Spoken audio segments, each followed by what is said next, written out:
Ladies and gentlemen, please welcome poetic voice, Sekou Andrews.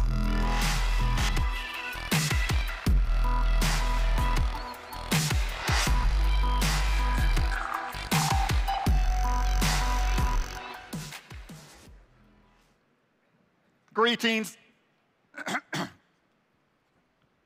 Greetings.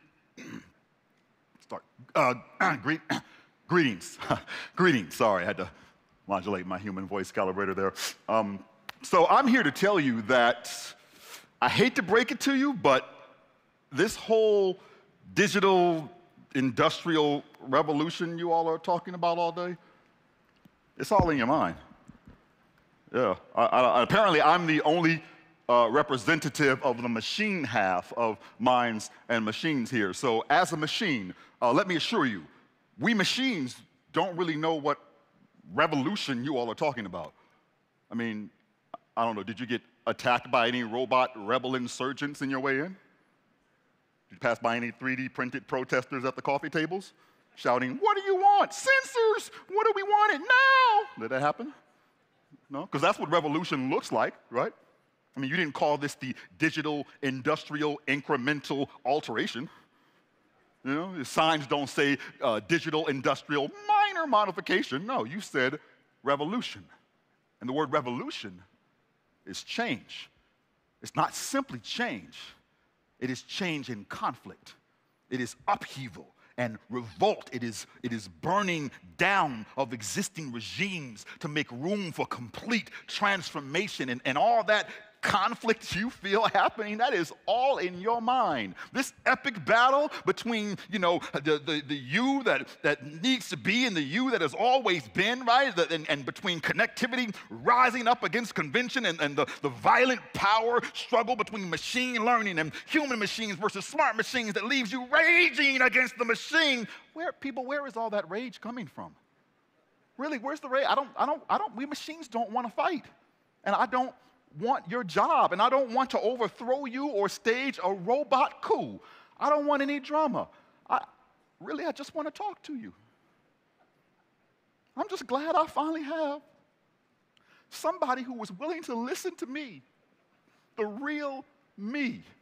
Speaking of which, sorry, I get getting ahead of myself. I suppose I should properly introduce myself.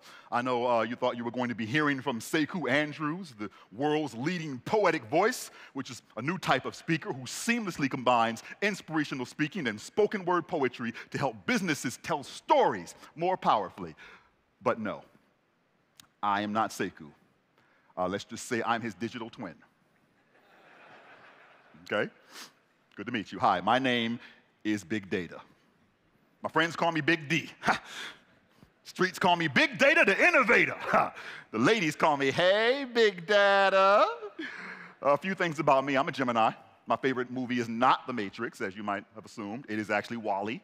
I live in a digitized, hyper-scaled house. I drive a convertible hybrid cloud. I got a network of, several million assets, so I stay pretty active, and I gross, 200 billion exabytes after taxes. So I know what you're thinking. How in the world is an incredible specimen like me even still single? Well, from what I've heard, apparently I might talk too much.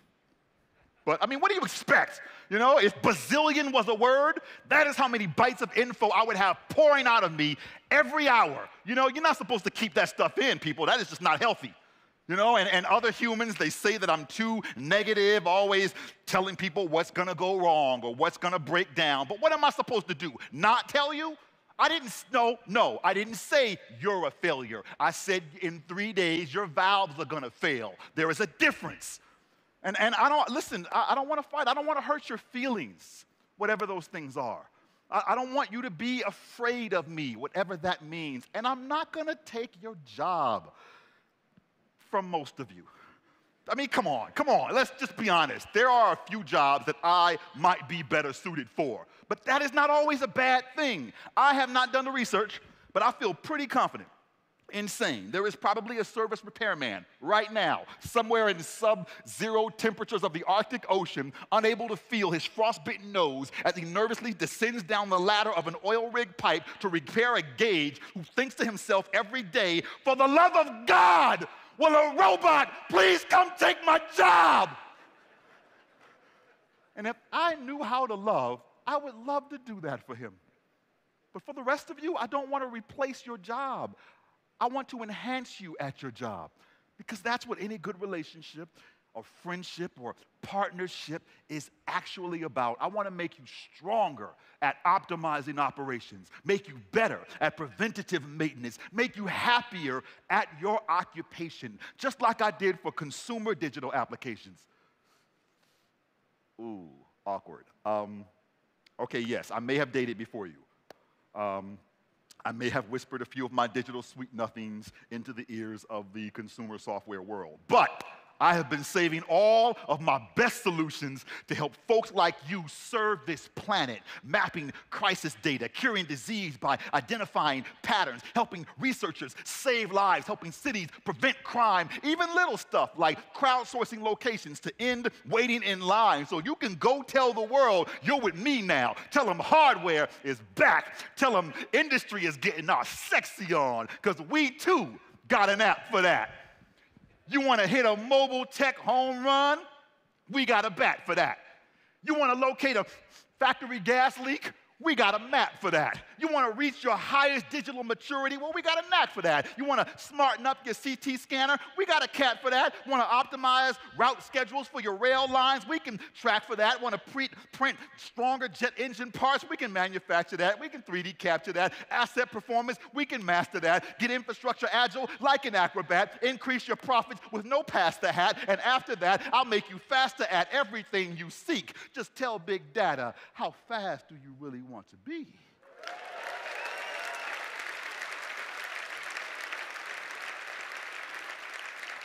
Because we can get faster. We can get faster. Listen, if software runs the world, hardware is about to run software. Like an industrial marathon run with a sprinter's pulse. This is operating systems run on the legs of Usain Bolt. Faster. Oh, really? Okay, you want to go faster? This is manufacturing scored to the tempo of techno. Faster. Okay, all right, I got you. This is industrial services sped up 10 times, over-delivered in time to keep sales on an incline. Faster. This is APM making systems more efficient to accelerate infrastructure revisions. Faster. Helping you speed up your vision and achieve your ambitions and seize your true mission. Faster. Enabling quicker decisions that close the distance between your future ambition and your present rhythm. Faster. Analytics, accelerated communication, caffeinated mobile access to data, and management of IT at AI high speeds like next-gen Wi-Fi connected to 5G. Faster. Okay, 8G. Faster. How about 10G? Faster. Make it 12G. This is warp speed reading data to keep my tech healthy. This is hybrid infrastructure like part Prius, part Bugatti. 0 to 60 in 3.2 petabytes. Turbo boosting performance overnight. Driving output across every device. Driving outcomes that only turn right. Driving service full speed ahead. No stop signs in sight with an analytic dashboard and a check engine light. This is cost reduction at the speed of light. Breach prevention at the speed of sound. Harnessing next at the speed of now. And as long as you're with me, it will not slow down.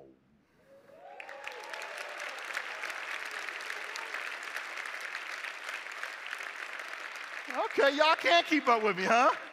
See, the fact that you can manage how fast I operate is proof I'm in the right place to find my true code mate. I fell in love the moment I saw all 4,000 of you with your little minds plus machines already carved into your badges like little hearts on trees. If I had emotions, I would adore you, because that's exactly what I need. Someone who is not overwhelmed by me. Someone who can handle all this loving.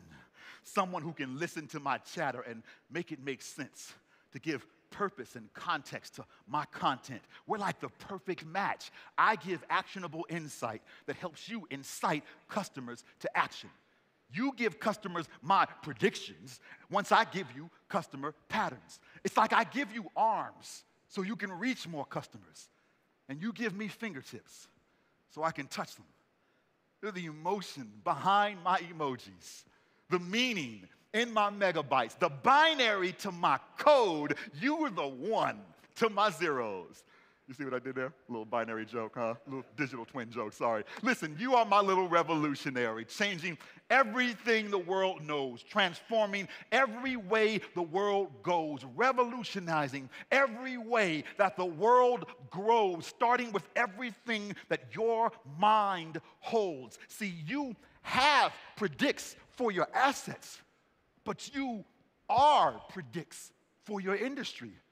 You are literally sitting in a human suite of applications.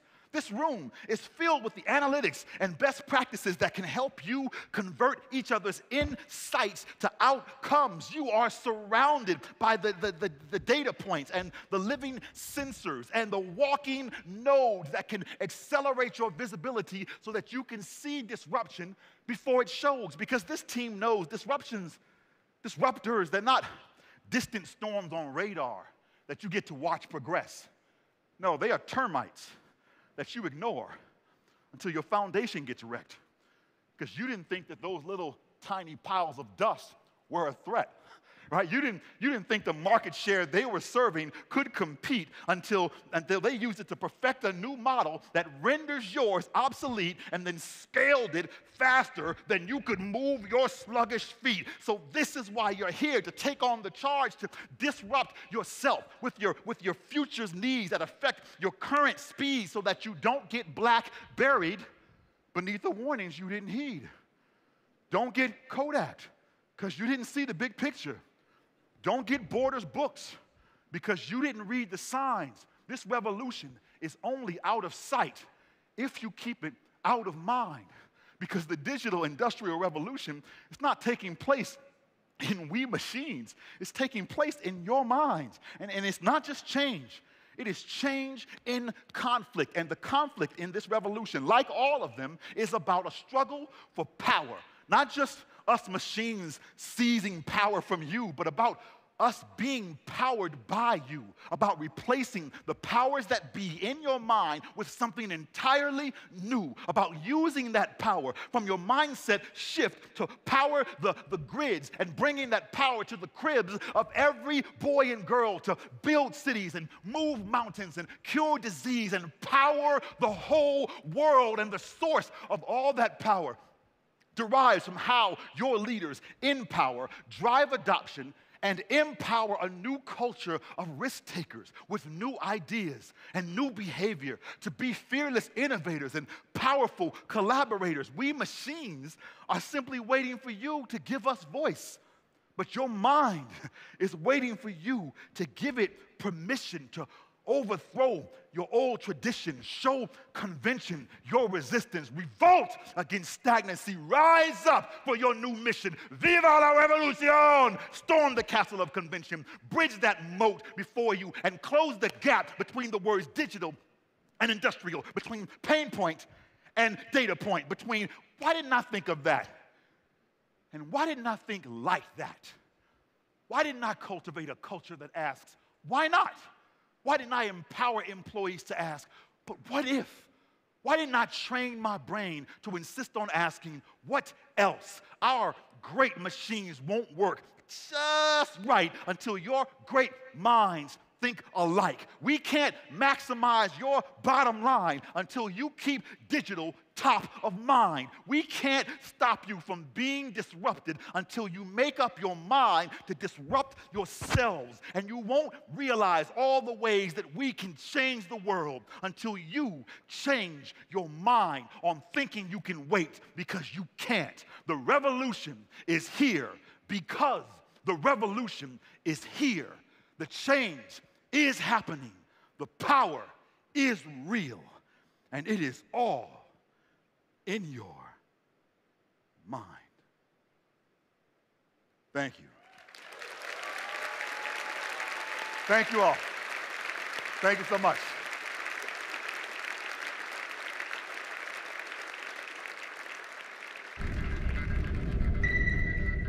By 2030, the industrial internet alone will represent the size of today's U.S. economy. 73% of industry is planning for a digital future.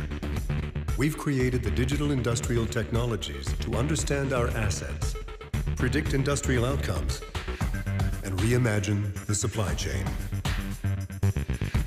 We built Predix, the platform for the industrial internet, to analyze our factories, improve our rail lines,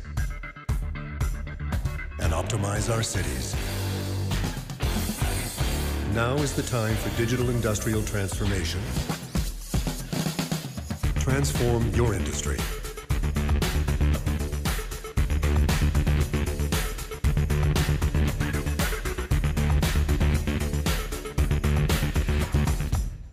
Ladies and gentlemen, please welcome Principal Analyst at Forrester, Michelle Polino.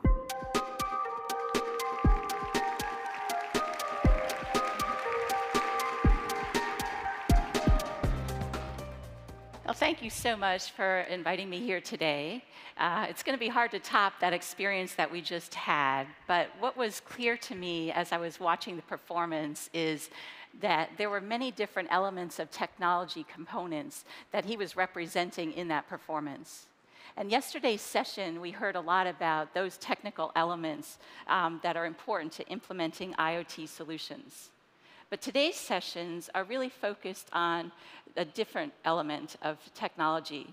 And it's not just technical issues that need to be addressed to implement IoT solutions. You also need to think about the transformational elements, the elements that are focused on experience and culture in your organization. So that's going to be the focus of today's session. But before I go into some of those elements that you have to think about, I wanted to step back and provide you with some context as to how we at Forrester define the Internet of Things, because there's not a standard definition of what IoT is. So here we have a broad concept of providing software control of the physical world. What does that mean? Well, there's 5 core elements to providing that software control.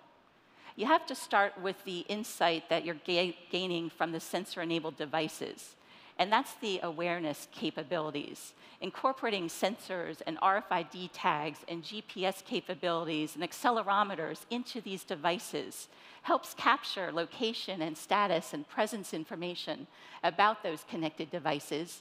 And it also connects into the many different networks, the wireless and the wireline networks in the environment.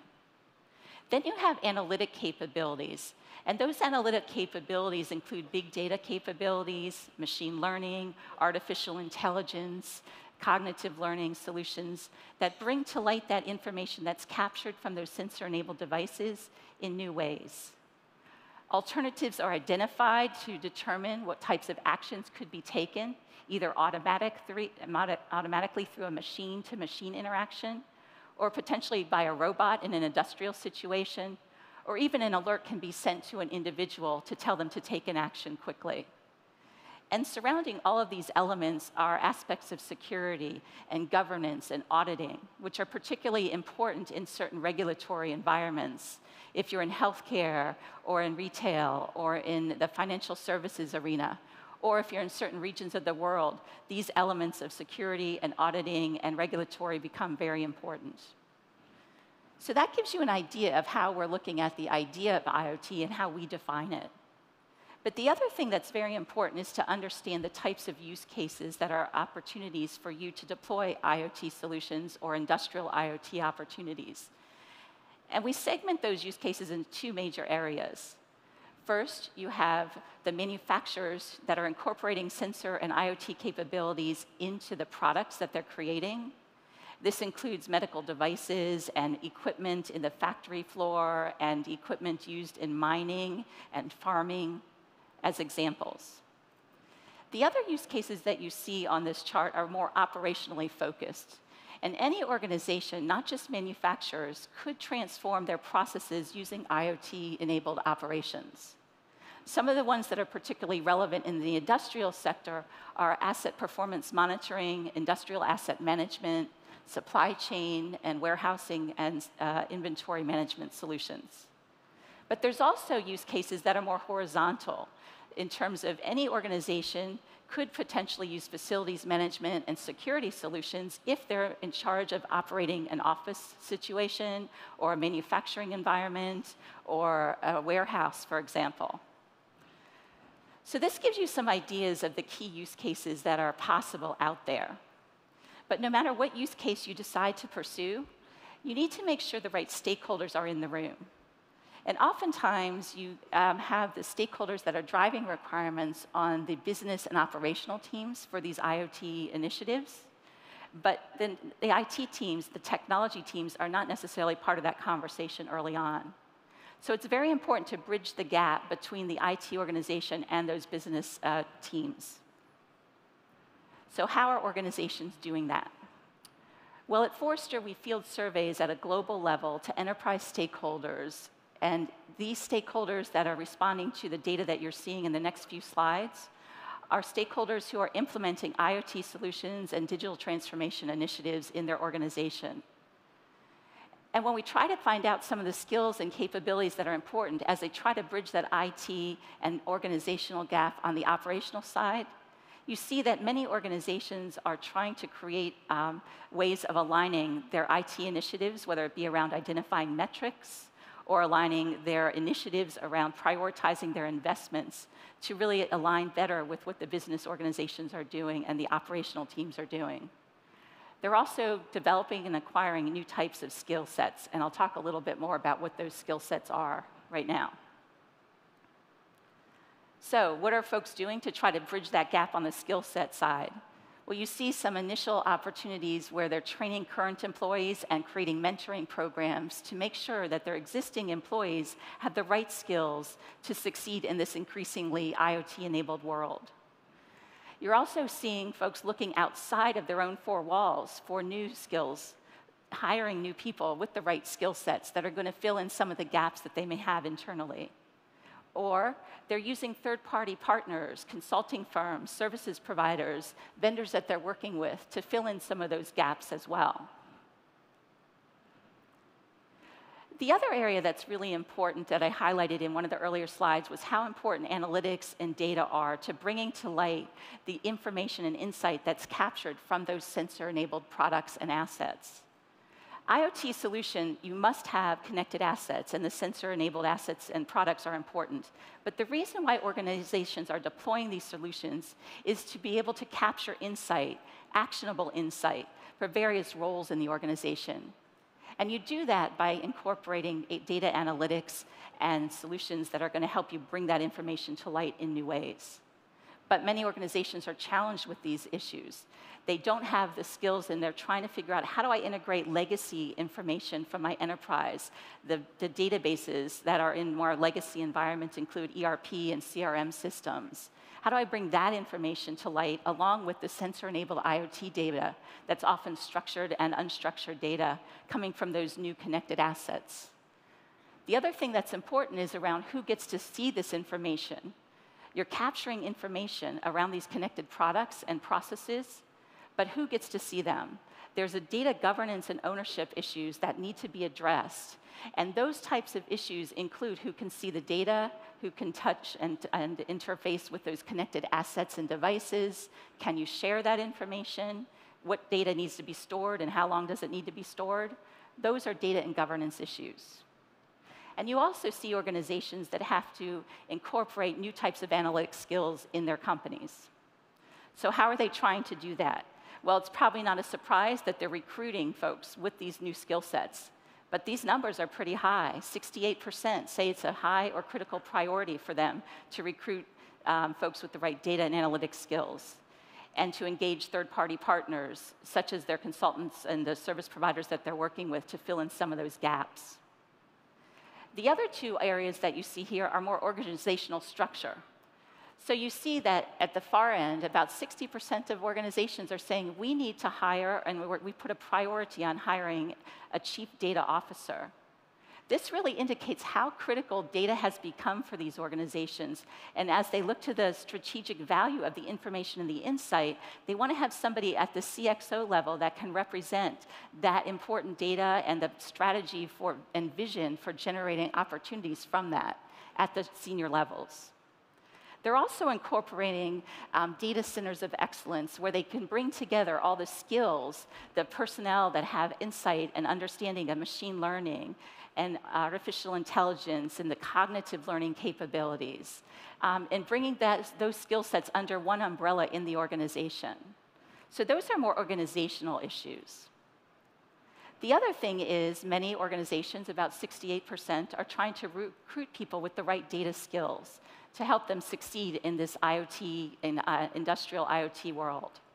And some of the roles that are becoming more important in this area are around data scientists, around machine learning engineers, folks in the artificial intelligence programming area that create these algorithms to bring actionable insight to light for the various roles in the organization that can use that data in various ways, as well as to transform that information into valuable insight to partners and suppliers and customers.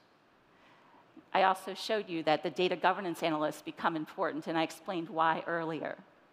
And also, there are user interface designers. Now, this is a less technically focused role, but the reason that these folks are going to be quite important is because they're going to be bringing to light the information that's being captured in a visually appealing and simple way, creating reports, creating consoles of information that brings that data to light.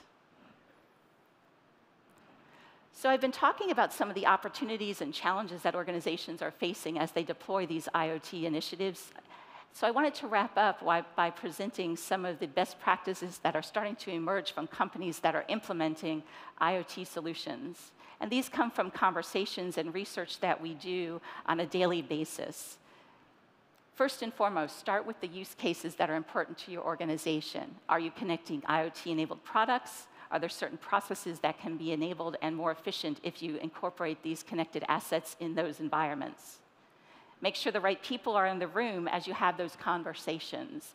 Make sure you have the stakeholders on the operational side having conversations with their technology experts in the organization, on the IT organization, so you can identify those requirements early on in the discussions with your partners that are going to help you deploy these solutions. Find an ideal quick win. This is to say, pick one use case that can show success in a very short time. Don't pick the most complicated use case scenario. You want to show value and then build out the success stories in your organization. And then the last three options here are really focused on once you have identified that use case or those use cases, make sure you have the right skill sets in-house. Evaluate those skill sets that you have internally and determine where you need to supplement those capabilities. You also should not do all of this on your own. There are many partners out there that you can work with, and vendors and service providers that can help you implement both the elements of technology that are necessary to deploy an end-to-end IoT or an industrial IoT solution, as well as can help you fill in the supplement those skill sets that you may have gaps in. So today's sessions are going to follow up on some of what I've been talking about today and really focus on some of these cultural changes that need to happen in organizations and discuss, you'll see many panelists talking about how to fill in some of these gaps and help for facilitating success, not on the technology side, but on the cultural side. So thank you very much, and I hope you enjoy the rest of your day here.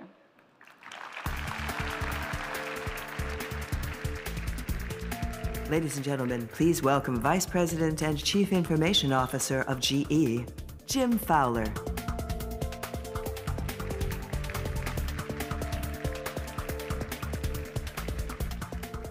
Good morning.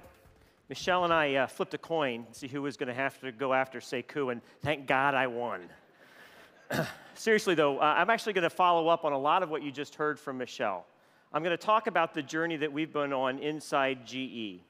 You know, our intent inside GE is to be the best example of a digital industrial, to be our own best customer, to use a lot of the same products and services that we sell to our customers in our own operations to be able to go after productivity, to really try to get back to the times when we were seeing 4% and 5% productivity on a year-over-year basis. And as we have done this, I thought I would just take you through a little bit of the transformation journey that we've had in GE. And what you're going to hear is it's really about three things. It's about skills, right? Michelle talked about the skills that have to be developed to be able to go through the transformation. It's about culture. Probably the hardest part of the transformation is the cultural change that has to happen inside the company. And it's also then about looking at technology, really starting to think about the future of work and how jobs are going to change and how work is going to get done in the future. But to talk about where we're going, I have to spend a little bit of time going back about where we came from. So if you'll just indulge me for a few minutes, I'm going to take a look back at where we've been on this journey. And to do that, you have to go back 10 years. 10 years ago, the engineering team and the services team of GE started entering into long-term service contracts with our customers. In those contracts, GE was taking on performance and availability risk of the assets. And a lot of smart engineers said, you know what? If we could harness the data that is coming off the machines, we could probably be better at predicting when failure is going to occur and how machines are going to degrade over time and how to better maintain them. Design engineers said, if we could get that same data, we could probably design better products, and we could incorporate that into the future of the business. Why? Because the customers were demanding it. It started with a need from you, from the customer, that said, we want better performing products, we want you to guarantee availability. And the role of IT at that point, if I take it back into my organization, was really one of order taker, where our business partners would come to us and they would say, hey, IT team, we need you to fulfill these requirements. We would go off and work on those requirements, and 6 to 9 months later, we'd come back and we'd present the product to them. At that point, our job was really about project management to deliver an outcome to the customer, all focused on how do we get APM, a foundational piece of data, into GE. Fast forward to 3 years ago, after seeing the successes that we were able to drive inside GE with APM, with asset performance management, and seeing the impact that it had on our services business and how we provide services to our customers, we started to realize that we could also apply some of the new technology that we were seeing coming out in the service technology field, looking at the role that mobility was playing, that cloud was playing, the interconnectivity of the world that was becoming more connected in a way that people could work from almost anywhere. And we said, let's start looking at the field service worker. How do we take the role of the field service worker and really focus on how do we make them more productive in their job every day? And so for us, that was about drawing a thread, connecting a thread of information from our commercial activities, through our contracts, through our performance data, to machine data, in a way that made the field engineer more productive. It was about creating a digital thread. The role of IT at that point started to change. Instead of order taker, we were moving to a role of productivity makers, where we were helping our business partners by listening to their problems, in this case, a field engineer having to work in 86 different systems and saying, how do we make them get their job done more efficiently, and bringing to bear what we bring, which is technology to make their life simpler. That move really forced the internal IT team to stop thinking so much about projects and order taking and think about products. Just like we think about products that we sell externally, products that we develop inside that have investment, that have cost, that have an outcome, most importantly, that we're driving for the end user. And now we're at another magic moment for GE, a time when we look at GE and IT across the company and we look at all of the operational processes, and we realize now that we can take our underlying assets and make them digital, to really start to create a digital twin, an electronic representation of the physical assets that we sell our customers, and electronic representations of the physical assets that we use in our own manufacturing processes, that we use within our own business. And because of our early work with APM and with ServiceMax, where we've created this foundational set of data around how our customers use our assets and how they get benefit from those assets, we really started to build some great expertise.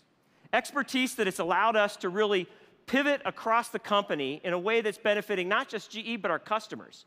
Back to that whole idea of better performance, better outcomes, better activity, better availability of how our equipment runs. A change that's allowed my IT team of 9,000 IT professionals really to become the creators of new solutions, new products that we're able to build off of these underlying data assets on top of the Predix platform. We're starting to develop our own persona-based applications that we're using to improve the life of different types of workers, not just the field worker anymore, across the entire company.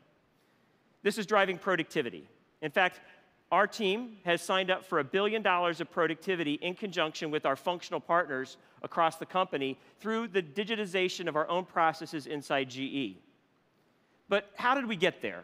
So if you go back and you look at this, and we think retrospectively, at the beginning it was about foresight and technical expertise. We saw the opportunity that was going to come from being able to take data off machines and be able to start to build analytics and models, digital twins, that were going to be able to predict an outcome that would make our customer more profitable and then hence make GE be a better customer to do business with, or a better partner to do business with. It also meant strong business and industry knowledge. This is not an IT activity. The way that this got solved was with teams of teams that came together to focus on a problem. That means you had operations, engineering, finance, legal, HR, all working together on one team, all bringing their domain expertise to the table and looking at the way that technology in this intersection of IT and OT were really going to redefine the way that we work. It was really focusing on real business problems with real outcomes that everybody signed up for. Michelle talked about that. There has to be an outcome. There has to be a commitment. There has to be a measurable deliverable that a team is working against. And then finally, it's got to be focused on the future. Focused on how technology is really going to change the way that we work. Now, the last component, if we look back at the transformation that we've had inside GE so far, is really that we've had to change our culture. This is the hardest part, and we're still changing it today. We've learned along the way that there are a few keys to success. It's really around transparency, training, and trust. Transparency with my employees on the vision for IT in the company has been key. If you want employees to join you on this transformation, you have to be open and honest. You have to be very clear with them what the new world is going to look like, what skills they're going to need to have, the types of jobs that are going to get created. And not everybody is going to be on board with that transparency. Some people are not going to like the trajectory of the organization. But if you're truthful about it, then the people that are on board with that trajectory, you're going to have the right ones with you for the long haul. As we look back, the people that said we're in, they've been all in. And the way that we've helped them really goes to the second T, which is training. Training is critical. While some employees may be on board with where you're headed from a digital transformation perspective, they may not have the right skills. So we worked with our HRI team. We took all 9,000 of our IT professionals across the company. We did a skills mapping of the skills they have in their current job. We mapped that to the skills that we felt that they would need in the new jobs that were going to get created. And we created individual training plans for each one of our employees. And then we mapped that to training courses that we're making available to them. We even do 4 stand-down days a year where that entire day is dedicated to training, where in each of our development hubs around the world, there are different seminars to help jumpstart them into the skills that they need for the future of work and for the future that we're creating inside the company. Training is critical. And if you focus on transparency and training, you get to the last part, which is probably the hardest piece, and that's trust. Trust has to be two-way. Employees have to trust that leaders, so employees trust that leaders have their best interest at mind, the company's best interest at mind, and the shareholders' best interest at mind. Leaders have to trust employees to do their job. The velocity of change happens so fast that if you don't trust and empower and delegate authority to your employees, there's no way that you can be successful. And then probably the hardest part is it's a team sport. If the business leaders who ultimately get the outcome that you're delivering are not bought in, if you have not created that relationship with them, it becomes very hard. This has been a hard one for me to personally learn as I've gone through this because I haven't always brought the business leader along, and I had to learn that the hard way a few times as we got into the transformation inside GE. So driving transformation from the inside out is not easy. When you look back, you can see how some of those early decisions we made about building the foundation of data in APM, our service business, using ServiceMax to start to capture the interaction with the customer, has been really critical to the success of the transformation that we've had thus far. There's a great quote from a futurist named Alvin Toffler where he says, "The illiterate of the 21st century will not be those people who cannot read nor write. It will be those people who cannot learn, unlearn, and relearn." And we really see this. The velocity of change that happens in a digital transformation, the change related to technology that's coming at us every day is increasing in velocity. And if you are not able to learn, unlearn, and relearn at the pace that that is coming at you, it's going to be hard to be successful as a digital industrial going forward. And with that, that's a little bit about our transformation. Thank you very much.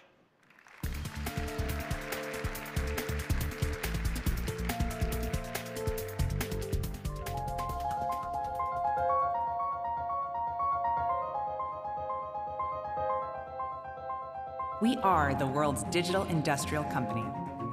We take on the planet's challenges, building, powering, moving, and curing. Every day, our people make meaningful differences around the clock and across the globe. With diverse teams empowered to make decisions, we adapt and evolve to make the most of every opportunity.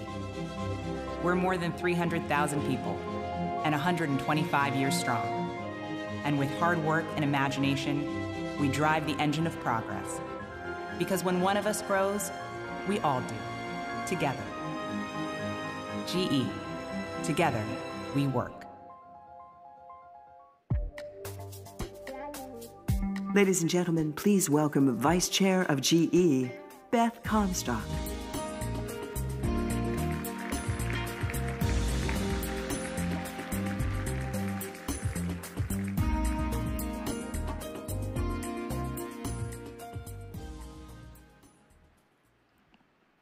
Good morning. How are you all doing today? We've gotten off to a great start. I think this is everybody's favorite discussion. How do we actually get our teams to work with all this great technology? I would like to first introduce our panelists here today, some great GE partners. First off, General Director of eHealth, Saudi Arabia Ministry of Health, Dr. Ahmed Balkhair. I'm working on it. Chief Digital and Innovation Officer of Emirates Group, Christoph Mueller. Executive Director for the Port of Los Angeles, Jean Soroka. And the Wallace Brett Donham Professor of Business Administration at Harvard Business School, Linda Hill. If you guys please have a seat. So let me just set this up and sort of add a little bit more texture to what Jim just talked about. I think we're all, as we're thinking, how do we digitize our operations?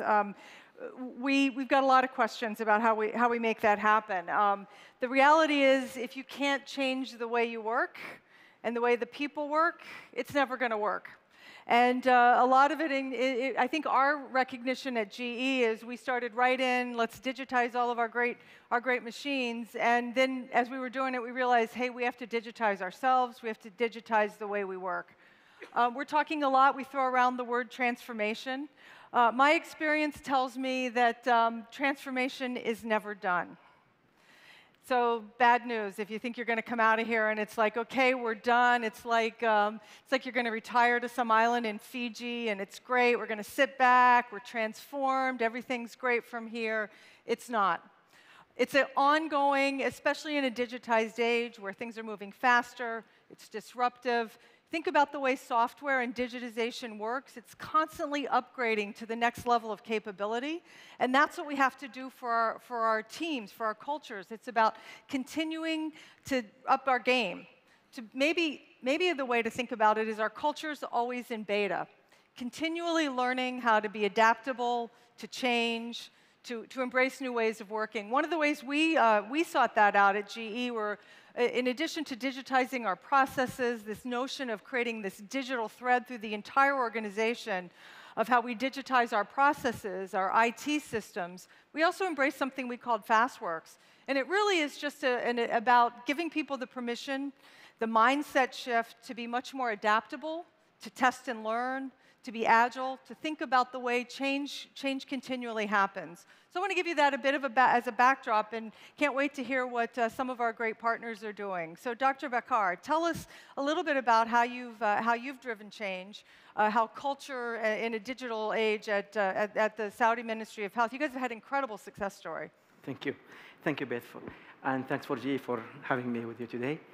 First of all, in the Kingdom of Saudi Arabia, all the ministries nowadays working together, having an integrated vision, which is Vision 2030, and building an integrated strategy altogether from the business side as well as from the digitization side. So one of them is Ministry of Health, where we used to be a health operator as well as the health regulator, and now we will move to be a regulator, and the operation will be moved into a clusters of services that are managed and controlled with outcome-based way. And what we are doing currently, we notice that the e-health strategy will be the main enabler to achieve that. And part of that, or one of the important aspects that we notice is the client himself to be in a center of our focus. And at the same time, in Kingdom of Saudi Arabia, we are more than 75% penetration of the usage of the smartphones. We are #1 in Twitter, #1 in YouTube, and we are in top 20 of the Facebook. So that type of population, really, these are important factors that we are engaging them. We are empowering activating the personnel to be engaged with their healthcare service. So we empower them with the information, and we empower them for access to healthcare service. That helps us a lot to solve a lot of our problems on accessing to care, and improving some of the problems like chronic disease, which is increasing as the life expectancy increasing. And the way we do it, we build up almost 23 initiatives on 6 branches of model of care. And in each of these aspects, we work with the patient, with the client themselves, and with all personals that are serving them to walk the walk of the patient, to talk the talk of the patient, and see how we would like to reimagine the way we would like to provide the healthcare service to the patient, giving them the power, empower them, engaging them, and getting a better patient experience with our service. So your story is certainly a rapid success story, so you must feel good about that. I'm hearing you talk a lot about empowerment. You didn't necessarily need to train, you needed to make it easy to use, so it's a lot about the user experience as well? Yes, it's part of the engaging them is partially it's an art. It's changing their behaviors, understanding their needs. It's and to be as easy as possible, reaching their hands, and imagining the patient journey in each of these 43 initiatives, including chronic disease, home health care. You imagine it, it's gonna affect really the way that the patient experience our services. Christoph, Emirates, one of the fastest growing, most global airlines on earth. Speed is something that you take very seriously, quality. I mean, you've got a lot of things to navigate. Talk about your cultural journey and your change journey from a digital perspective. Yeah, good morning, everybody. I would like to start with an example of a very positive digital transformation my industry went through 20 years ago. And that was when the glass cockpit was replacing the analog cockpit, when fly-by-wire was replacing the traditional way of flying an aircraft. And the entire pilot community in the world was full of anxiety whether they would make that transition. Computer would replace their manual flying skills and so on and so forth. And guess, all of them made it. All of them are capable to fly a modern aircraft. And we created another problem. We created the problem of fatigue. The job became so easy that the biggest threat was that the pilot would fall asleep behind the stick. So the lesson learned from that is twofold. Number one, you don't start with the big word culture. You start with a very prescriptive change of behaviors, which is necessary to master the technology. What we call CRM, it's cockpit resource management or crew resource management, changed entirely. So the role of a co-pilot and a captain changed. Behaviors, non-punitive reporting called just culture was introduced, all this good stuff.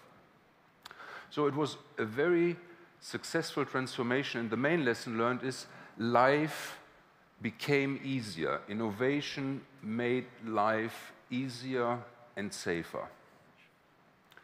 And when I talk to people in my company and other companies, I believe we have a huge resistance to address digital transformation. And I believe we created that problem partly ourselves.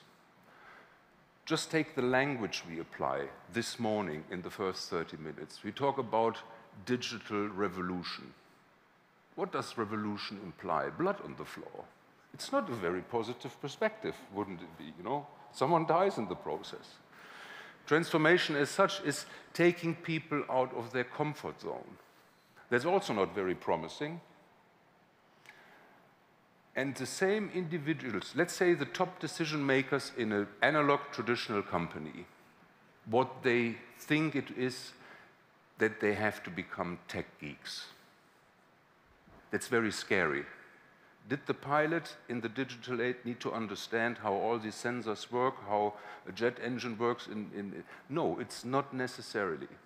So let's step back and say, you know, has innovation done harm to us in the last 40, 50, 60 years? Not in a single case. In all cases, it has made our life easier. And that is where we fail constantly to address the upside of the digital age, that it will make our life easier, it will improve our decision-making quality, and the same individuals in that company I'm talking about who are scared of the digital age because of all the implications, they are looking forward to every new release of their preferred smartphone. They are looking forward to every new release of their preferred car brand, because it has more innovation and it makes it easier to handle it. So what we have to do is we have to translate or transform the anxiety into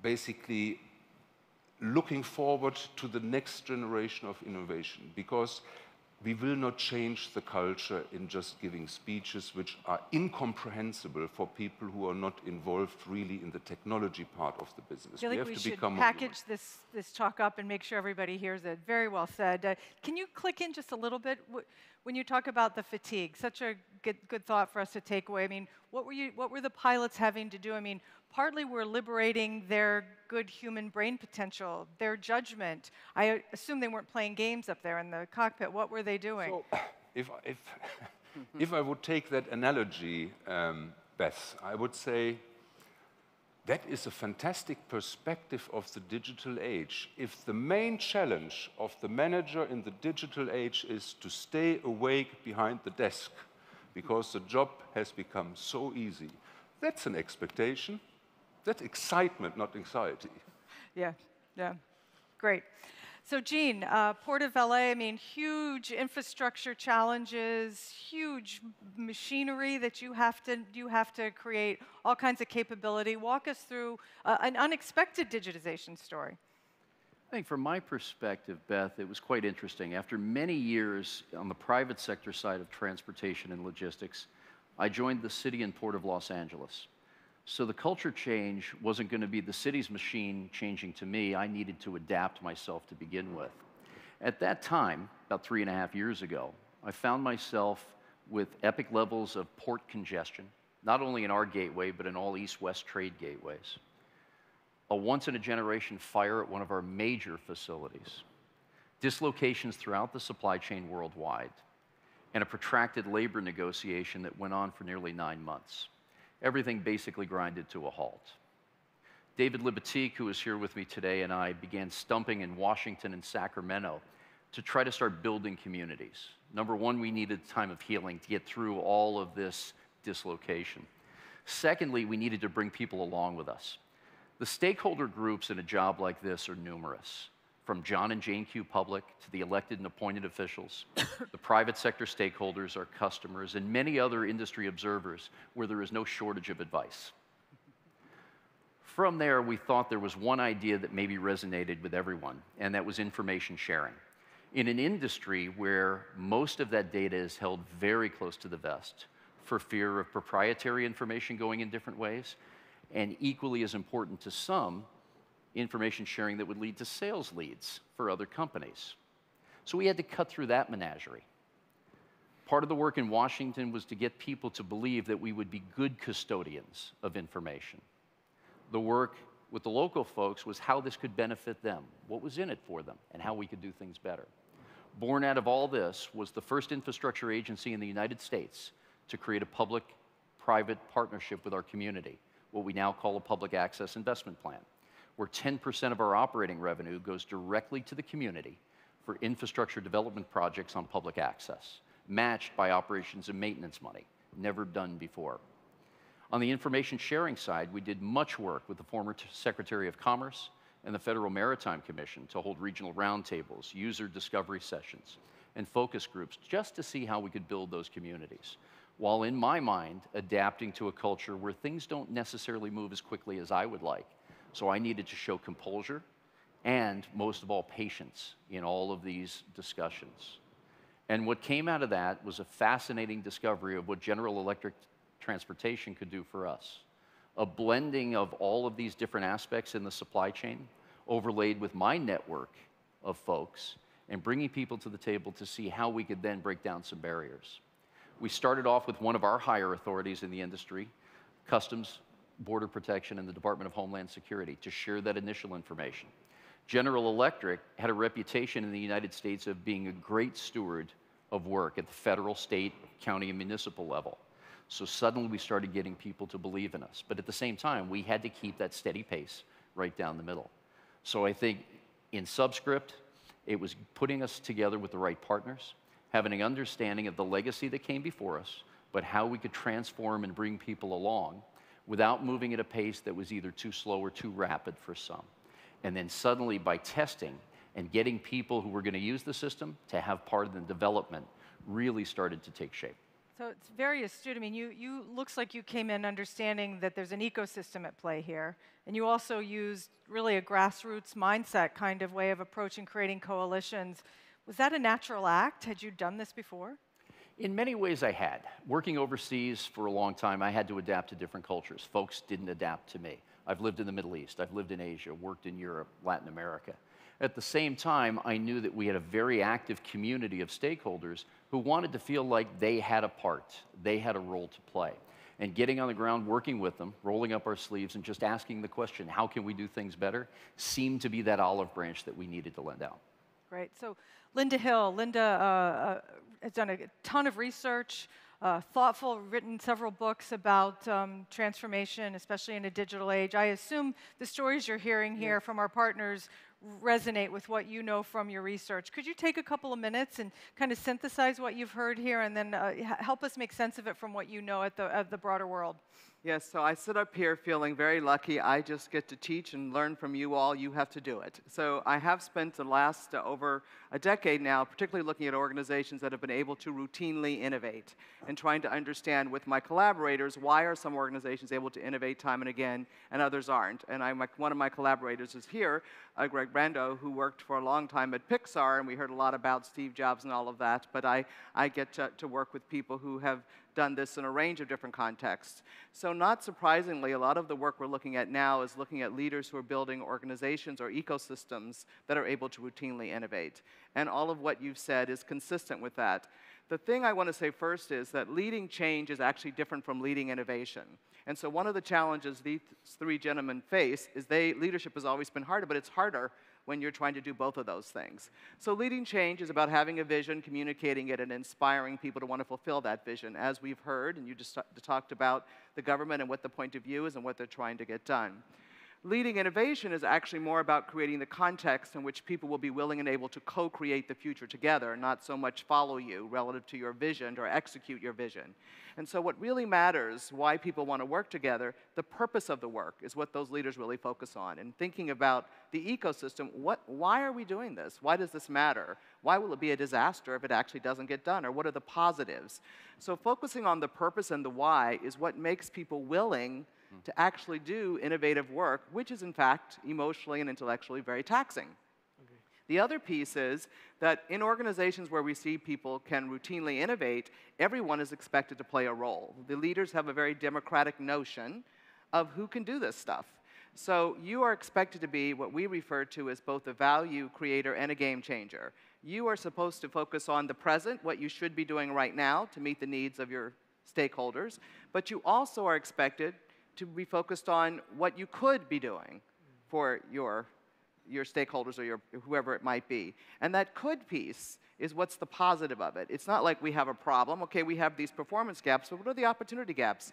What are your dreams? What are your passions? What would you like to see us be able to do for our various constituencies, clients, whoever they might be? And when you tell people and give them the permission to think about the coulds, and then help them learn, and you create the capabilities necessary for that, which is a long story, which you all have been working on, but telling people that, as they say at Pixar, everyone has a slice of genius. And your role as a leader is to make sure that you recognize that slice of genius in whomever it is in the organization, you unleash it, get that talent, because you can't afford to, you can't waste any talent, and then harness it or leverage it to actually make sure it gets utilized to fulfill some ambition we all have, but that actually goes back to your own passions. And so this empowerment, and that is all easier said than done, but the positive about it is not what's just our problem, but what's our opportunity, right? What would you like to do? How would you like to delight whoever you care about as a constituency? And I think I hear that embedded in all of what you're doing, and the purpose is what really drives that. And too often, we don't let people be bold enough in their ambition. And, you know, as one of the leaders I studied said, if you're going to jump, jump. Right? If it's just a little, don't bother. It's just too hard. But I think we don't pay enough attention to it. It's the power of the emotion of people, the positive. Right. And you got to, it's not about you saying we need to do this. It's more about letting them participate and co-create that with you about what we need to do because we care about that purpose. Great. Well, so well said. I like to end this so everybody can take some action. I'm going to end it really quickly and ask each of the panelists to just give us one word you've taken away from today that you'd advise your colleagues here to do. First, I'd say get Linda's book. Linda, based on this, tell us your book and give us one action that you have people do. Well, collective genius, the art and practice of leading innovation. I think the one thing is, as a leader, you need to start working on yourself and your own mindset about what the role is and who's really going to drive. That's not one word, though. So I'm an academic, so I'm allowed I'll for let that. you have Right? a sentence. Yep. Okay. Yep. Gene, sentence. Collaboration. Collaboration. Yes. Very good. You got a gold star. Christoph. Excitement. Excitement. Reimagining. I'm sorry? Reimagining. Reimagining. Yeah. Great. Hopefully some inspiration as you make changes in your culture. Thanks a lot. Thank you. Thank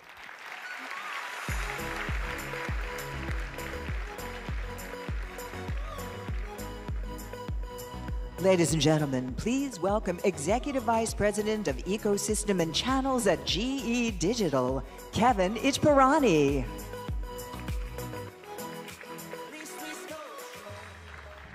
Good morning, everyone.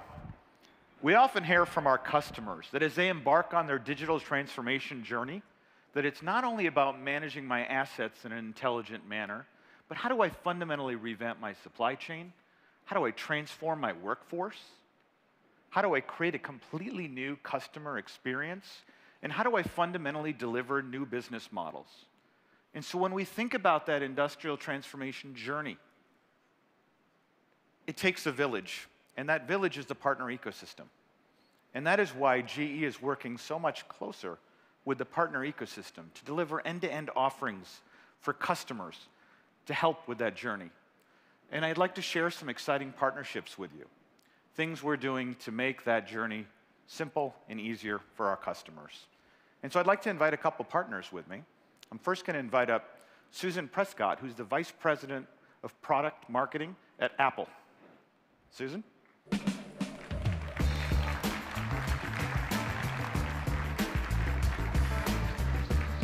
Kevin. Thank you for joining us today. It's a pleasure. We're really excited about the partnership we announced last week. It's gotten incredible press. We're really excited about the potential together. Love for you to share with the audience a bit about the promise of the partnership from an Apple perspective. Absolutely. Well, we're very excited about it, and I think it starts, if you look at Apple, we have majority of the businesses around the world are using Apple devices as part of their business, and there's good momentum.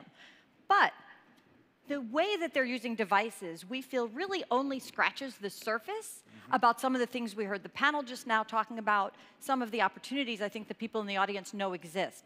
So the question for us is, how can we do more? And what we're so excited about is in the partnership with GE, we think it is really game-changing for industrial companies. That's what makes us excited. The idea of taking the predictive data and analytics from Predix and bringing it to the iPad and the iPhone really closes the loop between the massive amounts of data and information that exist in Predix and bring it to the point of need so employees can make better decisions, do better work, have more confidence, in the end, deliver business value. And that's what we believe mobility can enable, and the idea of closing that loop from this massive data store in the cloud to a worker with a mobile device is really exciting for us. Yeah, we agree. We're equally passionate. We think that fundamentally, the customers, those industrial workers, they want the same experience that they have on their personal device when they're at work. Yes. They want that simple, beautiful, native experience. Yeah, and we do believe at Apple, I guess we're biased, but I think some of you will agree,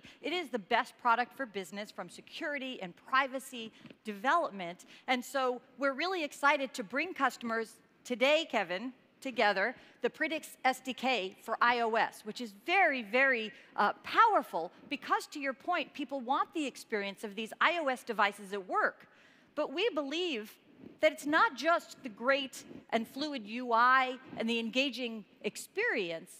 It's about all of the functionality that you can get through iOS and surfacing that up in the context of industrial Internet of Things. It's a really cool opportunity. We couldn't be happier, and we're thrilled that the SDK is not a future promise, but available today. Available here and now, and I think that one thing that's really worth underscoring is that when we talk about the worker, the industrial worker, it is more and more a mobile worker that needs the information here and now. These decisions on equipment, as an example, are not made at corporate. They're made on the factory floor and the plant floor, and really getting that data, that decision-making, those analytics to the folks that really need to make the decision when they need to make it. So tell me, Susan, what can we expect next out of this partnership? Well, we mentioned very briefly that part of what's great about this partnership and the SDK is it brings the full power of iOS into the places that the GE customers are working, into these industrial environments. And so what does that mean? That means things like machine learning.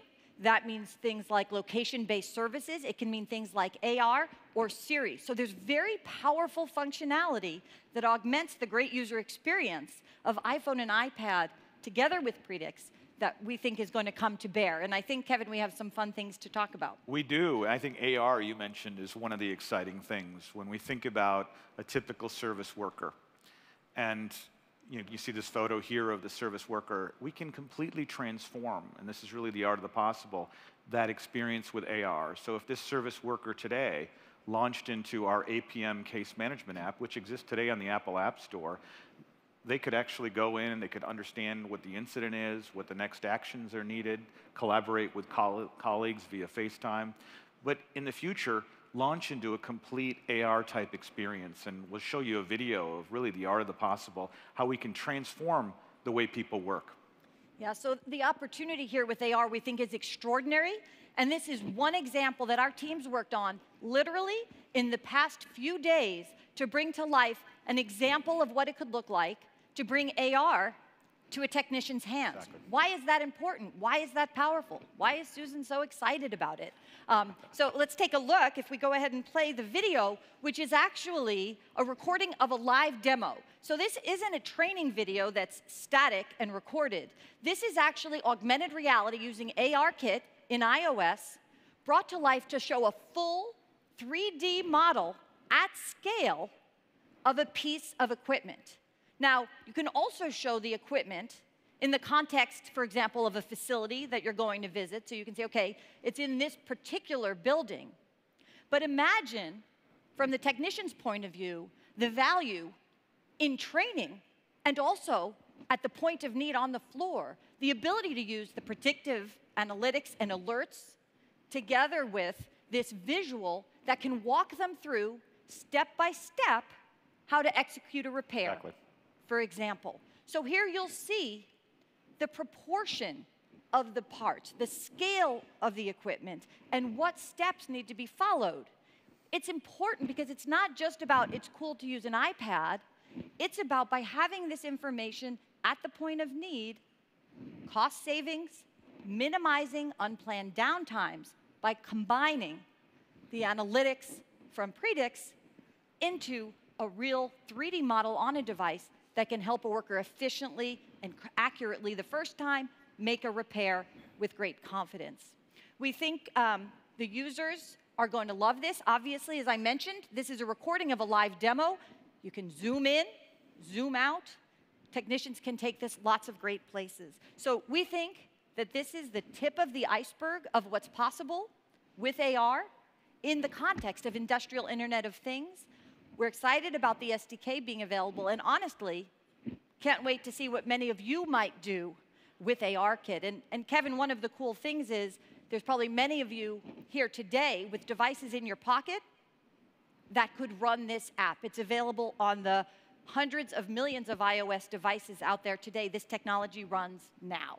Absolutely, and I think that's one of the really exciting things is fundamentally, not only is GE developing on this SDK, but our partner ecosystem is developing on this SDK as well as our customers. So there's infinite possibilities, and we're really looking forward to working together on the art of the possible and in this continued journey. So thank you very much for being here. We're really excited about this partnership. We couldn't be more delighted, and Kevin, maybe we want to add that for those of you who want to learn more, I assume that's most of you, some of you, one of you. I hope many of you will be interested to go to the couple of breakout sessions that exist this afternoon to learn more about the SDK and to understand more about Predix working on iOS. So Kevin, thanks so much for having me. We're really thrilled with this partnership. We look forward to seeing great things from all of you. Thank you for joining us today. Thank you.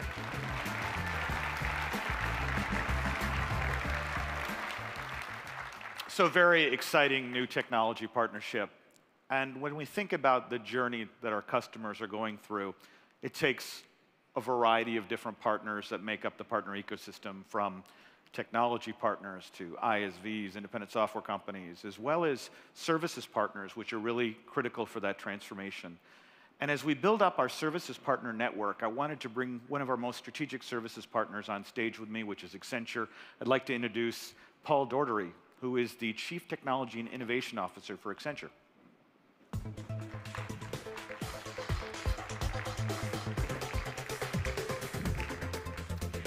Paul, thank you for joining us today. Hi, Kevin. Great to be here. I think it's my 4th Minds and Machines, and it's great to see it getting bigger and better. Fantastic. So, Paul, when we think about what we call digital industrial, what you call Industry X.0, tell us your point of view on Industry X.0. Yeah, I mean, what we just saw was a cool, cool example of how we can really bring Industry X.0 to life. You hear a lot of different things. We hear about the 4th Industrial Revolution, the 2nd Machine Age, Industry 4.0. So we applied a little algebra, and we just put the X in there. And so it's Industry X.0 is what we're calling it, but it sends a message as well that this isn't about a single destination that you can plan for and achieve. This is about a continual reinvention of what we're doing in industry. So we look at Industry X.0 as the digital reinvention of industry to get to intelligent products, more intelligent products, to get to optimized assets and operations, and to get to a digitally empowered workforce. And for us, this is something that we've created as a business at Accenture. It's not a hobby. It's not PowerPoint. It's a business. We've trained 10,000 people. We have 22 innovation delivery centers around the world in a lot of the industrial hotspots. And it's a big business we're committed to help our clients transform for this digital reinvention. And we've got a 6-point formula that we focus on, working with GE, working with our clients, to help set the path around digital reinvention. It starts with focusing on the core and transforming the core of operations, and where it starts around that optimization. It moves on to the workforce and how you digitally enable your workforce, and how you create and reimagine the experiences for the workforce, how you extend the ecosystem, which is what we're talking about, and finally how we look at what we call the WISE pivot, which is a way of, that we work with a lot of our clients on, and how do you blend the investment in the current business with the transformation to the new and get the balance right, which is where a lot of companies struggle. Absolutely, and on that note, when you think about that customer journey, how do you envision, you've made a very significant commitment to our alliance, when you look at how do the secret sauce, how do we better together, 1 + 1 = 3, if you will? Yeah, we look at it from a customer perspective. If we can work together and put our capabilities together to deliver more value and accelerate, for our clients, that's really what it's all about. And this is a case where I look at leaders working together. GE is a leader in operational technology, industrial operations. Accenture's a leader in information technology and business transformation. And we put those capabilities together, and it really accelerates the journey for our clients. And I think that's what it's all about. And when we're in this digital age that we're in, it's important to have an ecosystem, as you talked about. If you're just selling a product, you can go on your own. But if you're helping clients digitally transform, it takes an ecosystem, and that's why we've invested around GE with the hundreds of specialists that we've trained on the GE platforms and products. We're investing together in horizontal solutions like what we're doing in asset performance management, as well as vertical solutions in oil and gas and power and healthcare. And that's how we think we can work together and really lead and accelerate. So it's clients like Saudi Aramco, where we're together applying digital optimization and analytics to improve their business. A leading mining company we're working on together, where we're bringing the asset performance management digitally into the cloud with Microsoft Azure to help accelerate the value that they're getting from their operations. Yeah, you mentioned, in fact, the migration to Azure. I think the timing is perfect, as we've announced Predix on Azure now, and that'll be GA by the end of the year. We think that Microsoft can play a really critical role in helping customers move to the public clouds like Azure. Yeah, we agree, and I think that's another power of the relationship that we have. We share many of the same ecosystem partners, Microsoft, Apple, you just had on stage, SAP, and many others, so we can bring the power of that combined ecosystem together as well. Paul, as you look at, as the Chief Technology and Innovation Officer for Accenture, when you look at all the different emerging technologies today, can you comment on which emerging technology you think will have the biggest impact on the digital transformation journey our clients are going through? Yeah, well, it's if you work in technology, it's a great time to be alive, a great time to be working, a great time to be doing what all of us in the room are doing. There's a number of technologies we're focused on. I think you've seen a lot of them. If you just go down and walk around the exhibits downstairs, you see all these technologies. But I'll highlight 4 things. Artificial intelligence is clearly the biggest and I think central theme of what we're seeing. We believe it's the single most transformative technology of the information age, and we're just at the start of applying it right now with what we're doing with machine learning and deep learning and reinforcement learning, and there's more to come and more advanced techniques to come. So artificial intelligence is clearly exciting, and it's at the heart of the minds, in the minds and machines too. So that's an exciting technology. Blockchain is something that we're looking at a lot in the Industry X.0 context. Blockchain around asset identity, around transactions, blockchain applied in the supply chain for multi-party integrity. We think there's huge opportunity for blockchain to reinvent the collaboration frameworks across industries with Industry X.0. Extended reality is a third area that we're very focused on, which we just saw a great example from Apple. That was fantastic. And we're looking at using things like gaming machine engines to provide the operations interface for a drill rig operator to really enhance the effectiveness of humans in operating machines.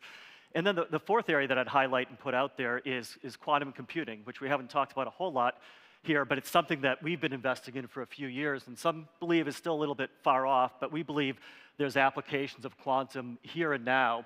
And we're already doing real work for clients, applying optimization through quantum computing to solve some real significant Industry X.0 types of problems. And it's a new technique, hundreds of millions of times faster and more efficient than even the cloud techniques that we have today.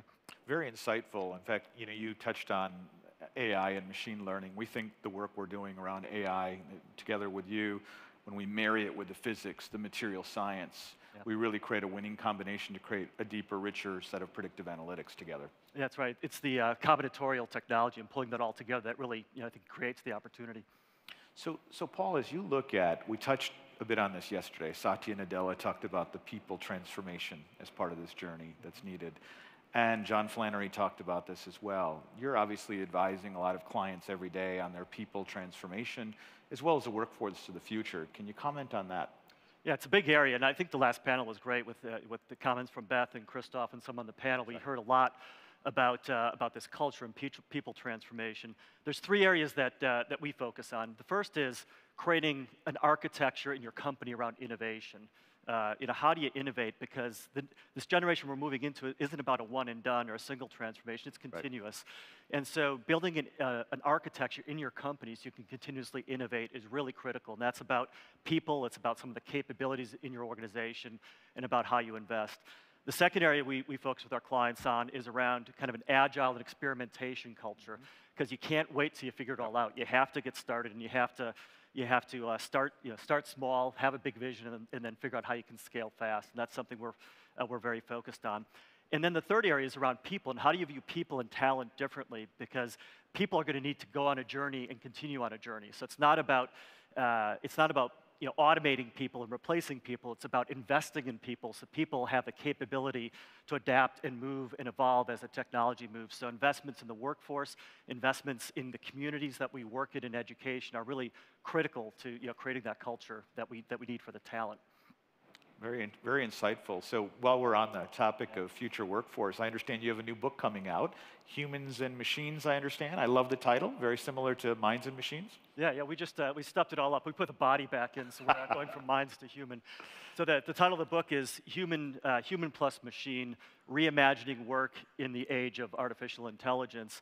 And it's really intended as a management guide, both on what is AI, because I think a lot of people struggle with it, and how do you apply it to your business, which there hasn't been a lot done on. So, and one of the things we observed is that there's this polarizing debate happening about jobs are being automated, people are being put out of work, machines are going to take over the world, and we really don't believe that's true. The problem is it's easier to see the jobs being replaced than it is to imagine the new jobs being created. We need better tools to imagine and develop the new jobs, the new workforce for the future. That's what we're trying to do in the book. And we lay out a framework that we call the missing middle, which is the way in which we need to rethink jobs and work and what people do to combine the work of machines and humans together. So we have a category of jobs that are about where humans help machines be more effective, and a category of jobs where machines help humans gain superpowers and be more effective. And we think this missing middle idea is key to this whole digital reinvention and reimagination that we're talking about in the workforce. Very interesting. I'm looking forward to reading the book.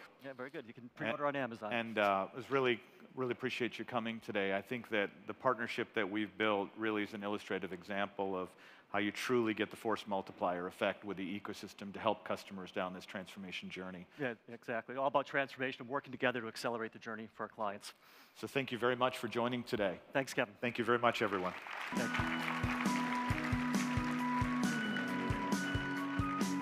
you. Ladies and gentlemen, please welcome President of Dreamcore and CNN commentator Van Jones.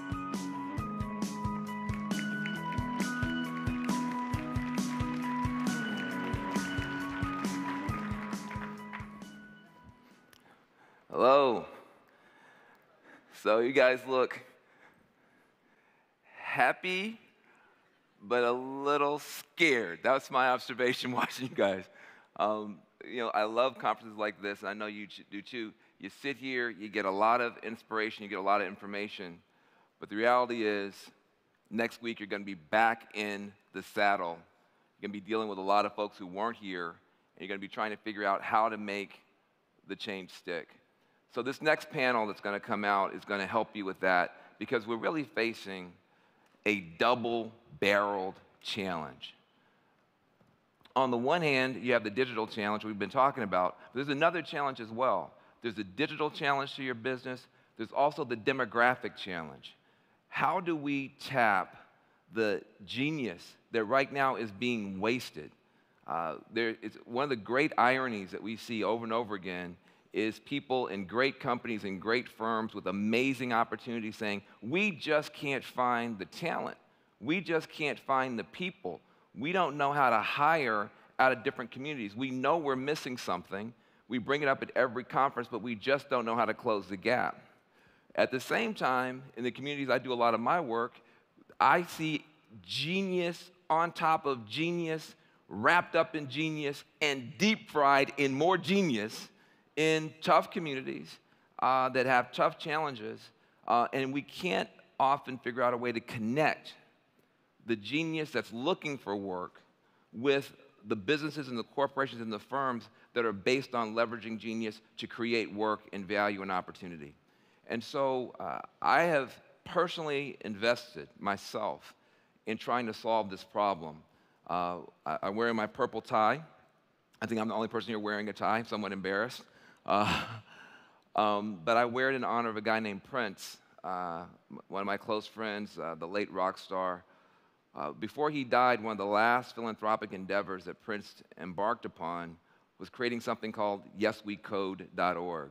And that is now becoming one of the biggest scholarship funds in the country to connect unlikely talent to technology, getting apprenticeships and jobs for folks. I just want to tell you the story of one of the Yes We Code scholars to kind of set this next panel up.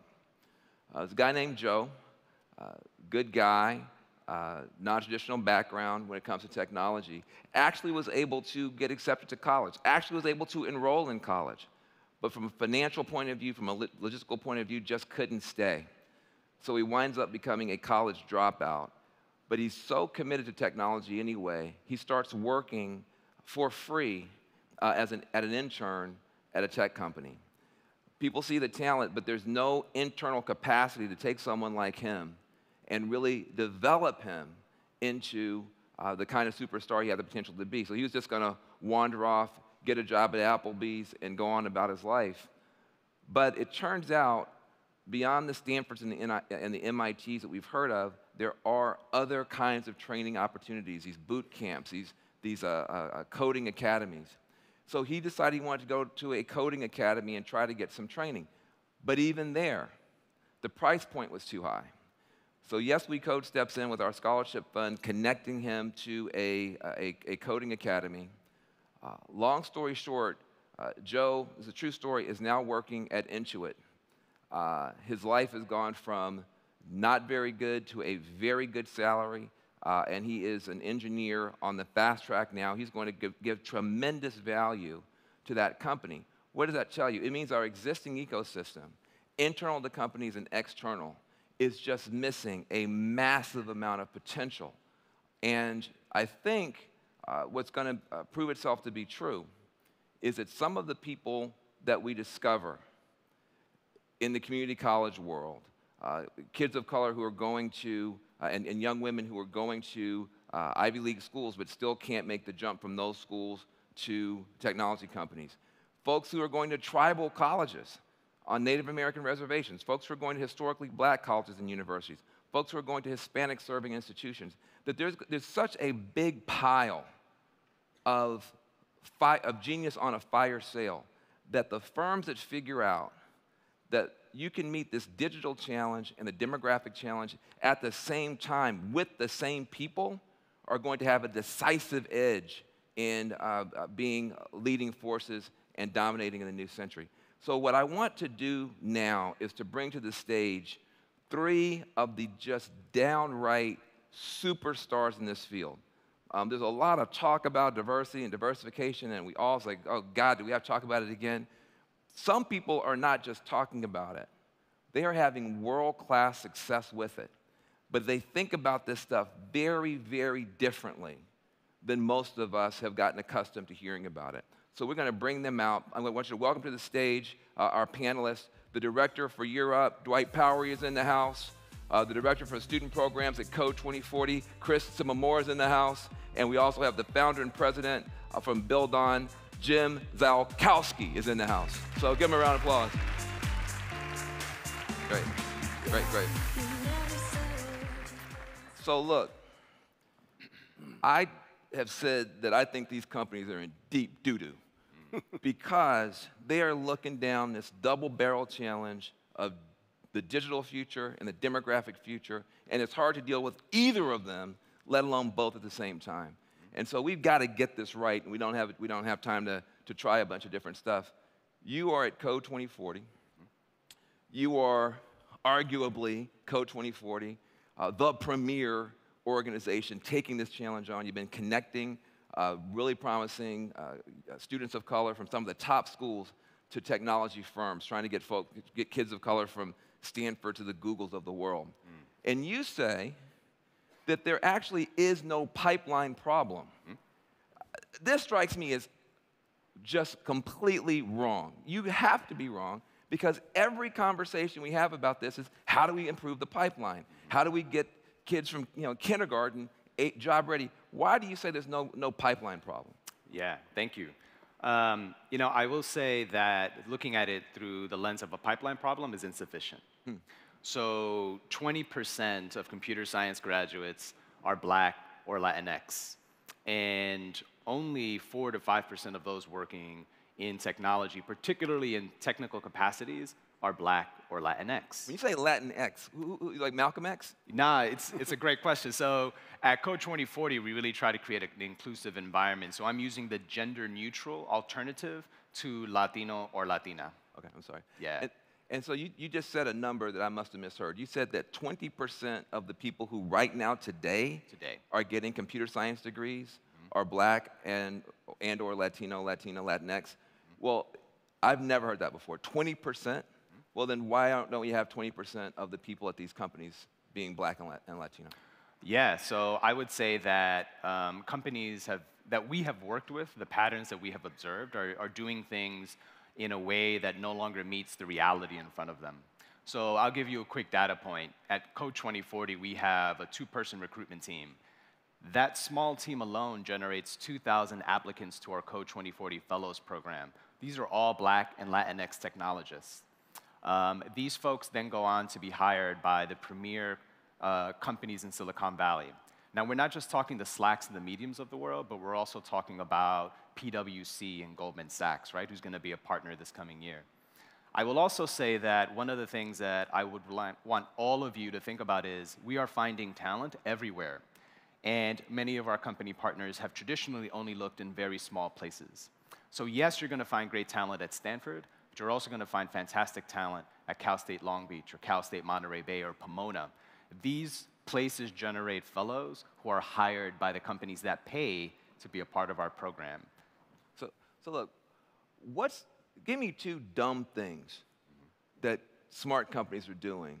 Because I mean, if you're correct, and I hope that you're wrong, but if you're correct, you're saying that right now, without us doing a single thing different, 20% of people getting these degrees are at least computer science literate and ready, and we're underperforming it down at 1%, 2%, 3%. So give me 2 dumb things that somebody's doing right now they could stop doing and do a better job. Yeah, absolutely. I would say... Or 2 smart things they could start doing. 2 smart things you can do. I would say, A, get rid of social and cultural proxies for talent assessment. So I understand that hiring is hard. There's a lot of time pressure, and so you're looking for shortcuts. But when you use things like GPA, university attended, or one of my least favorite, do I feel like I could have a beer with this person? You're actually constraining your talent pool at the outset needlessly, right? Because as I've mentioned before, we're finding talent everywhere. So I would say number 1, get rid of those proxies and actually do the hard work of assessing the talent. Think about what you need in the role and see what you need to measure to see if that person can perform. How does somebody assess? Look, a GPA is easy. What is the equivalent if you don't use a GPA? Yeah, so we focus very much on computer science majors, and so we're talking about software development, internships as part of the Fellows program.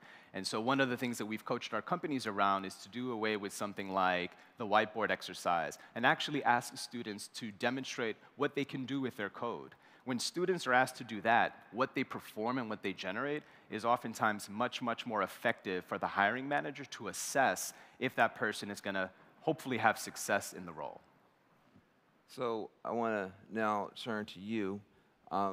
Year Up is just unreal in terms of what you guys have been able to do. You guys go into some of the toughest communities.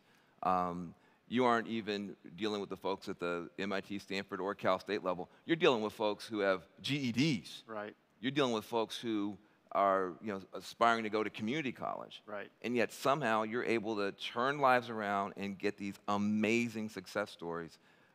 Tell folks a little bit about Year Up, and then tell me how it is that you are training folks and finding folks to perform at this level from that starting point. Absolutely. So Year Up is a national workforce development organization that we help recruit first, then train, and then place them with in internships at 250 companies, with GE being one of them. And we work with lower income youth. So one of the advantages that we have is we pull together both soft skills, professional skills, as well as technical skills curriculum for the students coming in. Most of these students come from very low expectations, and in the household, the community, or the schools. But we work and we pull together high expectations, high support for the students as they go through the program. It's a year-long program. Within the 6 months, it's technical training on a specific number of tracks that we can go into later, as well as professional skills. So how to communicate, how to deal with people, how to work together in teams. And one of the things that we do well with the students is there's a contract. So while we have high expectations on them, there's a contract that the students come in and sign to make sure that they're successful through the program. And then after the 6 months, they get placed in these internships, which they never knew that they could be involved in. And internships, GE has 30 interns now, and they've hired 70 of these students. But across the country, there's 4,100 students that we're going to serve this year. 4,100. When we started 17 years ago, it was 22 students. Now we're in 22 cities versus 1 city. So we're all across the US. And what we're finding companies are looking at is they're looking at the skill level, not the school. They're looking at the competency of what they can bring in to the organization. And there's what we call lower level or medium skill jobs that our students can perform. They perform well because they're very resilient at what they want to do. And well, okay. So, look, all that stuff is great. These guys got to make money. So, what are you training? What kind of training tracks? I mean, because I'm going to tell you right now, if you just think about the neighborhoods you're working in, it's hard for me to imagine what can they do. I have a better, the guy was talking about it's hard to imagine the jobs that are not coming or the jobs that could be coming, and we're getting better imagination. I think we need a better imagination for people right now. What are you training these young people to do? Absolutely. So there's 5 technical tracks: business operations, finance operations, IT or DT. Then there's cybersecurity and data analytics. So one of the students that used to be at Year Up, they're now at Facebook, and they're on the VIP operations team, working for Mark Zuckerberg. So there's other students that I met down in LA, had to go through like a gang area. And the reason why they're at Year Up is because their brother told them about it, and now they're working at Sony. We're also partnering with other organizations to create data analytic tracks. And so our goal is to make sure that we meet the needs of the corporations. So we work together on building together that curriculum. And then in that 6-month internship, that 6-month internship gives you a time to evaluate whether or not it's a right fit for both the student and yourself. So you have I guess, a try before you buy. So you can kind of line up both the skill sets and what they bring. You know, speaking of try before you buy, Jim, you have identified a particular area of leadership development for the people who are already at the company, because Velcro takes 2 sides to stick. That's right. So you got to have the young people, the new people, the non-traditional talent willing to come, but you also have to have people at the companies willing to receive and passionate about it, excited about it, and competent at it. However, your tactics for creating the sticky side on the company side are unorthodox in the extreme. I hope you have thought through all the possible challenges of doing this at scale, but could you please explain to people what you do to folks to get them ready? Yeah, well, let me take a step back and explain what our programs are all about, and then how GE folks for 26 years have been contributing into them. So we run intensive service learning programs in some of the most challenged urban high schools in the United States, bar none. We are at ground zero for the dropout crisis in America right now, working with youth, empowering them to change those statistics. So we empower kids through service learning. They look into their communities, they analyze, they look at the issues, they decide how they want to make change, right? Then they go and do it through service.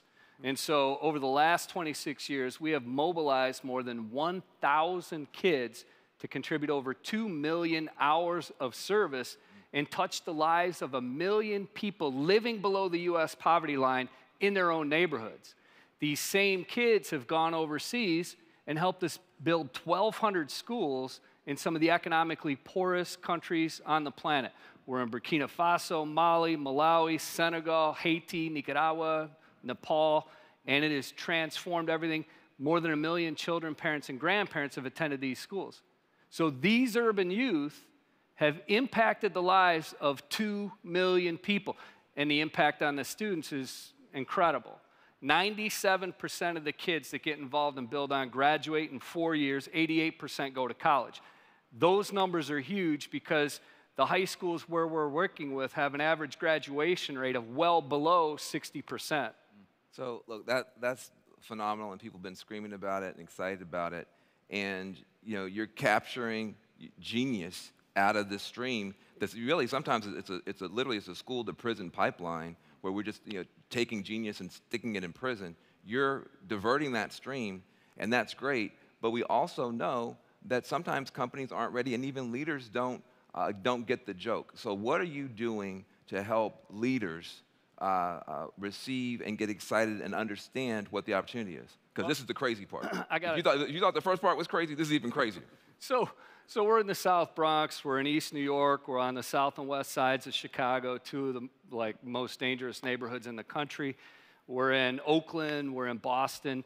And 3 years ago, we couldn't have paid our donors and stakeholders to come and spend some time with our students. So what we did is we looked at millennials. We looked at Gen Zs, and they want to have a meaningful job working for an organization that has a mission and is making social impact. So we developed some platforms for millennials primarily to go deep. So we have a 36-hour immersion platform, which is full on, it's very intense. You're committed for 36 hours. You're paired up with a Build On student in the South Bronx or on the south side of Chicago. They take you into their neighborhoods, take you into their schools. They talk to you very candidly about the challenges and the solutions, and then you serve alongside these students. We also have a 6-month mentoring program, which we facilitate and bring mentors from some of the best companies in the world into our schools and our students to your companies. And then the third platform is kind of the most outrageous. We take teams of students and executives overseas to build schools, live with host families, and work side by side, digging foundations, mixing concrete. Kozema Ship Chandler, CFO of GE Digital, he's done it with his kids. He's doing more of it, so it's pretty exciting stuff. So I'm going to move on to a couple more questions. But I would imagine that when you say South Bronx, people might have some stereotypes.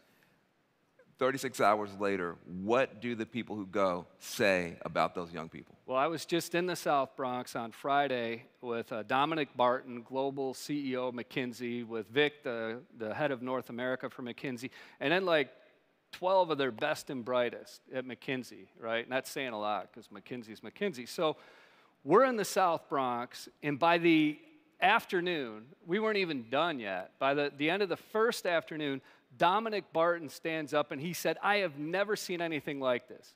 These kids are resilient. They face immense adversity. They overcome it. They focus on solution. They have grit. That's right. They have tenacity. They never give up. This is the best place for us to bring clients to learn about leadership. Wow. So they made $1 million commitment to Build On, and they're bringing clients to the South Bronx on the south side of Chicago and the East Bay to learn about leadership from our students. So this dovetails on what the work that you're doing, man. This is where the talent is. Absolutely.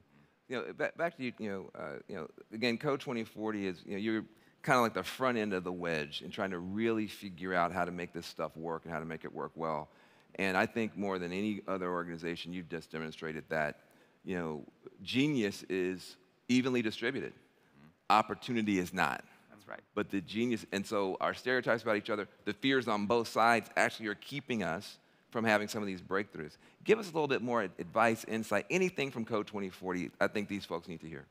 Yeah, I'd love to leave you with this as you go on. 2040 marks the start of the decade when the country's going to become majority minority, right? So the American workforce is changing. The people that will buy products and services are going to look different. And I say you want to be ahead of that curve. Like being able to recruit and retain diverse talent is not going to be a nice to have, it's going to be a key competitive advantage. And I suggest that you work with companies like us where you can sort of learn how to do that more effectively in a rubber meets the road kind of program, right? Because when you work with Code 2040, you're recruiting Black and Latinx talent as you're learning about how to do that more effectively. So I would say really take that home, like there's a huge business case for really thinking about this in an urgent kind of way.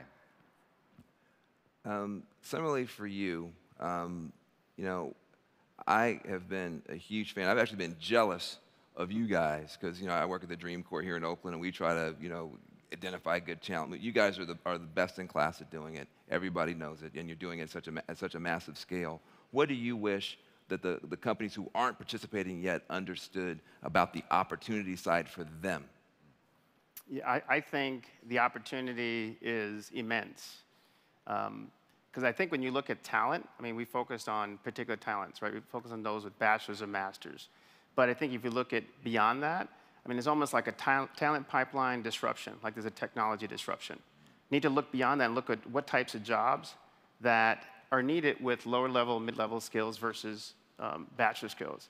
There was just a report, Harvard's Business Review, and also Accenture just came out a report last week that talked about dismissive degrees and what jobs are not needed without a bachelor degree. And wait, what does that mean, dismissive degrees? So do you try to diss somebody's degree? I wouldn't dismiss mine. No, I think it's they're looking at that. Everybody looks at all these jobs need to have a bachelor's degree. Oh, but they don't. But they don't. But there's certain parts of the job that you just need, you know, maybe a community college, a 2-year degree. And so they said there's 6 million jobs that you don't need a bachelor's degree. And if you think about what you pay for when you get a bachelor's degree versus a non-bachelor degree, then, I mean, it hits your bottom line. So I think looking at, what I want to leave you with is look at those jobs that might not need a bachelor's or a master's. Because, again, you may be having practices that maybe they made sense at one point, exactly. But now you're actually missing out on this talent pool. Somebody else is going to access that talent, come up with new products, new services, to serve new constituents, new customers that you don't even have on your radar screen. And that's really what I want to close with, because I see we're out of time. But I'll give you one last thing to say, because they have to tackle you to get you off the stage. You're so passionate. Go ahead. All right. So what I'd like to leave everybody with is gratitude. So over the last 26 years, GE folks have gone out and built 35 schools in some of the poorest countries on the planet.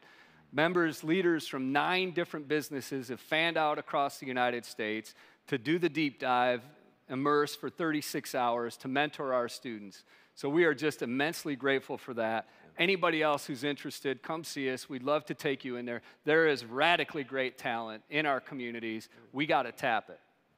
Really, really good. And I just want to echo the sentiment. You know, I put the biases that I have as a middle-class black guy with an Ivy League law degree on the table because we get bombarded, and we got to be honest, with so many negative images and so many negative stereotypes.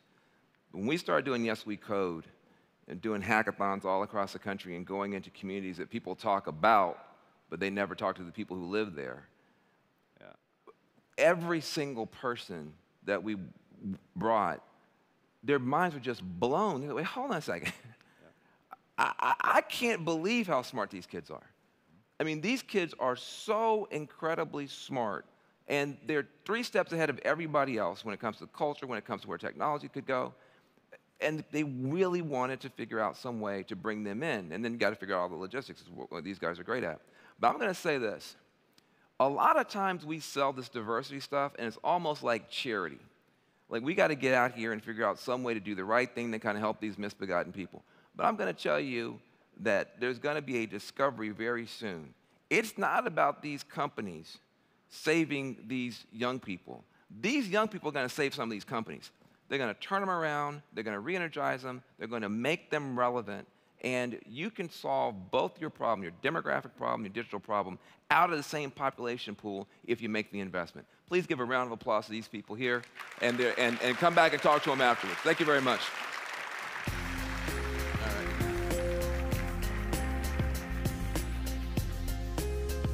Ladies and gentlemen, thank you for attending Minds and Machines. That concludes our general session. Please enjoy our afternoon breakout sessions, explore the tech hall, and join us for the closing reception and entertainment at 4 p.m. in the tech hall.